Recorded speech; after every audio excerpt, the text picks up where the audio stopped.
காரண சரீரத்தை குரு வேறொரு ஆங்கிள் இருந்து விளக்க போகிறார்.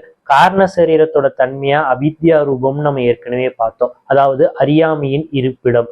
இப்போ நான் ஸ்தூல சரீரம் மேல அபிமானம் வைக்கும்போது எனக்கு ஜாக்கிரத அவஸ்தை, இந்த நினைவு கிடைக்குதுன்னு பார்த்தோம். அப்புறம் ஸ்தூல சரீரத்து மேல இருக்கிற அபிமானத்தை விட்டு வெறும் சூட்சும சரீரம், அதாவது மனதில் மட்டும் அபிமானம் வைக்கும் போது எனக்கு கனவு சொப்ன அவஸ்தை கிடைக்கும்னு பார்த்தோம்.